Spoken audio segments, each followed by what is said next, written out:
Welcome friends, we are back with our Bhagavad Gita series. We are on chapter 2, verse 13. Here we go.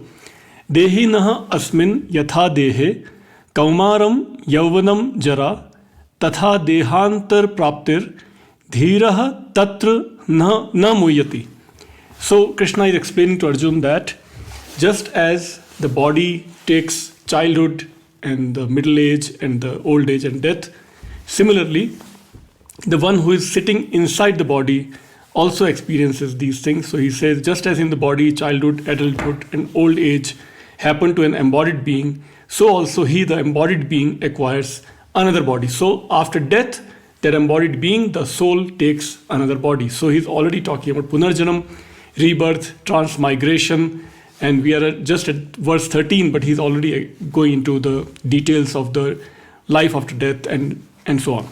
So the wise one is not deluded about this. What he's saying is that don't worry about the death of your enemies because the process is going to be ongoing. So those who worry about life and death or old age or so on are deluded ones. So once again, dehina asmin yatha dehe kaumaram yauvanam jara tatha dehantar praptir dhira tatra na muyati. Muyati is the verb that comes from muh. Muh means the delusion idea, which gives us the word moha. Moha means delusion or illusion, right? So muyati, dhiraha tatra na muyati, there, tatra there, yatra tatra sarvatra, here, there, and everywhere, right? That word, so tatra means there, dhiraha, the wise one, na muyati, is not deluded based on these transition points.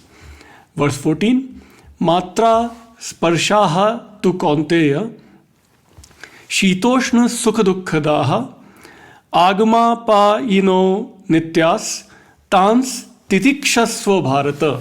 So he's using two epithets, two synonyms for Arjun. In the beginning of this verse 14, he uses the word kaunteya. Why? Because he's saying matra sparshas tu kaunteya.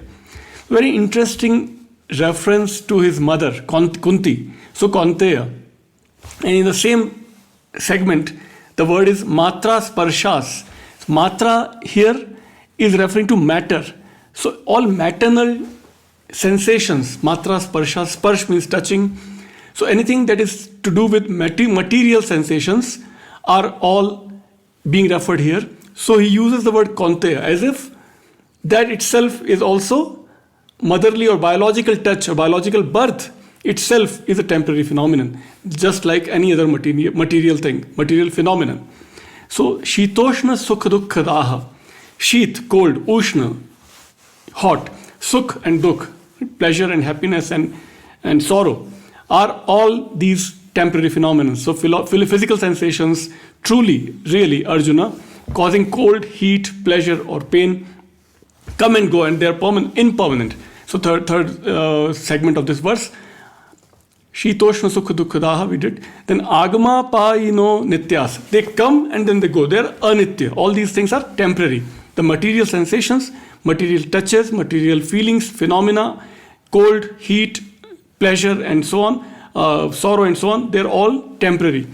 Tan, so then, titikshasva, be ready to withstand them, endure them, become strong and realize that these things are temporary. Bharata, O descendant of Bharata, the Arjuna, he's another synonym for Arjun, be very resilient to be able to see the difference between what is temporary and what is not temporary. So to complete verse 14, matra sparshas tu kaunteya, shitoshna sukha dukkhadaha, agama paino anityaha, tans titikshasva bharata.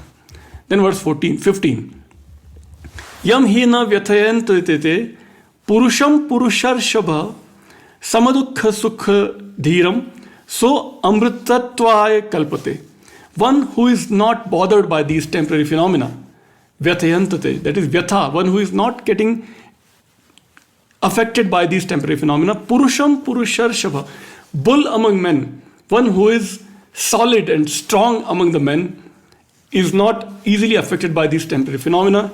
He can take care of some, he is so balanced and unequivocal between dukh and sukh. And dhiram, he is wise. So amritatva, so that itself is the feeling of immortality. So indeed the man whom these, that is sensations, do not afflict, O Arjuna, the wise one to whom happiness and unhappiness are the same is ready for immortality. He's already ready for immortality. Then the verse 16, Nasato vidyate bhavo, na abhavo vidyate satah, ubhuyoho api drishtah antas, tu anayoho tattvadarshibhi.